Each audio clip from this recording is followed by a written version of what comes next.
Ergys, çfarë po ndodh me të rinjt sot? Ti listove një sër probleme, si mendon që është problemi kryesor i të rinjve sot? Fakti që nuk dëgjohen nga prindrit, nga ekspertët, nuk duan të dëgjohen, çfarë ndodh? Mund ta marrim në shumë dimensione, gjithçka që thoni ju qëndron. Shiko, ka një shprehje në fenë islame, një shprehje profetike që edukata e fëmijës fillon 20 vjet para martese, pra fillon me edukimin e prindit të tij, në vegjëlinë e tij, në rininë e tij. Dhe unë mund ta pranoj me dhimbje që brezi jon ka një hise të padiskutueshme në edukimin e brezit të ri. Pase ne jemi që po e nxjerrim këtë brez, ashtu si kundër brezin tonë nxorri brezi para nesh, i cili u rrit me farë mënyre nga njerëz që kishin fen të ndalume, që traditat goditeshin, që duheshin thyer tabut, edhe krenoheshin njerëzit me thyerjen e tabuve, se kishin ato tabut, domethënë nuk i merrshin parasysh fare, por duhet krijohesh njeriu i ri. Ai i ri që krijoi fëmijët e ri që jemi ne brezim, që po i mbushin të 50-tat, pak a shumë, edhe ne po krijojmë fëmijë tashmë që janë problematik si brez. Shiko, gjithë brezat pretendojnë që brezi pas tyre është më problematik se vetja, por faktikisht, po të shohim një çik me gjaktësi dhe me statistikë, unë mendoj që ne si brez nuk ja kemi arrit që të ndërtojmë një shoqëri të shëndetshme për fëmijët tanë, për brezat e ri. Pra unë i kam fëmijët nga 5 deri 22 vjeç. Pra kam arrit prek probleme sociale, qoftë të sistemit arsimor, po jo vetëm, në një, le të themi, fasho pak të zgjeruar të rinisë së sotshme, edhe them që në gjithë rritjen e kësaj fasho, të moshës së të rinjve sot, jemi ne protagonistët. Jemi ne që i dëgjojmë ose nuk i dëgjojmë, jemi ne që jemi liberalistë ose konservatorë, jemi ne që përpiqemi t'i edukojmë me moral, edhe me jo vetëm moral personal, po edhe moral social, moral shoqëror. Jemi ne ato që me i farë mënyrë i vëmë vullën sot, le të themi, indit social të shoqërisë tonë. Dhe ky ind social dështon në krijimin e të rinjve, në krijimin e ambienti pozitiv për të rinj.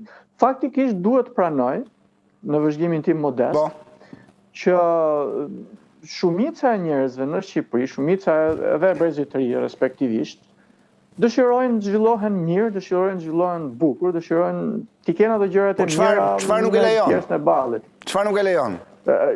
Këtë pra është ajo gjëja që nga do që ta rrotullojmë neve nuk i shmangemi dot pa e shprehur dhe aspektin politik.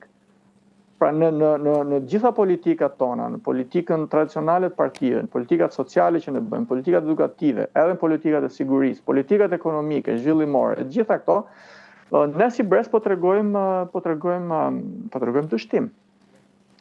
Ne, brezi jon, brezi triturve, brezi prindërve të këtyre të rinjve, tregojmë që nuk po i rrisim mirë, tregojmë që nuk po i japim mirë. Dhe me këtë nuk e kam fjalën që se shiko se hasemi, unë jam fëmijë arsimtarësh. Vetë kam dhënë mësim edhe në familjen time vazhdoj të kem arsimtar aktiv. Apo student aktiv, siç kanë fëmijët e mi. Edhe e vëm re pas. Je gjithkohë në kontakt me sistemin arsimor. Jam kontakt me sistemin arsimor, siç jam kontakt me sistemin e sigurisë, siç jam padyshim kontakt me sistemin e politikës, pra kam rastin që t'jem me një sër sistemesh vitale, jetësore, të shoqërisë tonë në kontakt të drejt për drejt, si konsumator apo si politik bërës. Dhe edhe në shkollë, përveç një brezi arsimtar që nuk i ngjan atij brezi më përpara në shumë aspekte, për sa i përket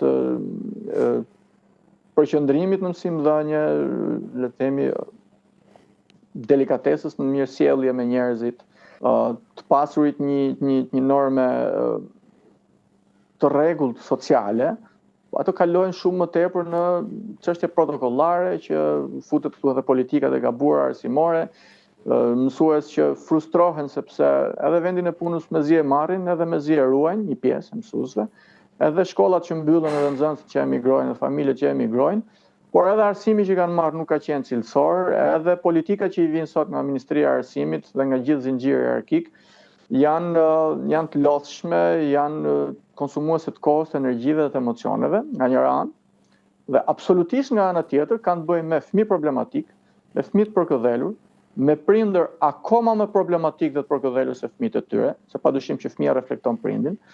Ti hyn në ambient shkollor se do me komuniku me mësuesen i cili të përmend 2-3 shqetësime për fëmijën, se jemi dëshmitar her pas here në përmbledhjet e prindërve që bëhen, edhe është prindje ai që thotë ti s'ke punë me fëmijën tim, se fëmia ime nuk gabon, s'ke punë ta qortoshe, ku diun çfarë gjëra të tilla, domethënë edhe mësuesi është zhvesh nga ato kompetenca që i takojnë me pas, ka frikë me i fol me i farë mënyre fëmisa, ka frikë me i marrë një masa, ku diun çfarë, se në fillim fare do përballet me prindin.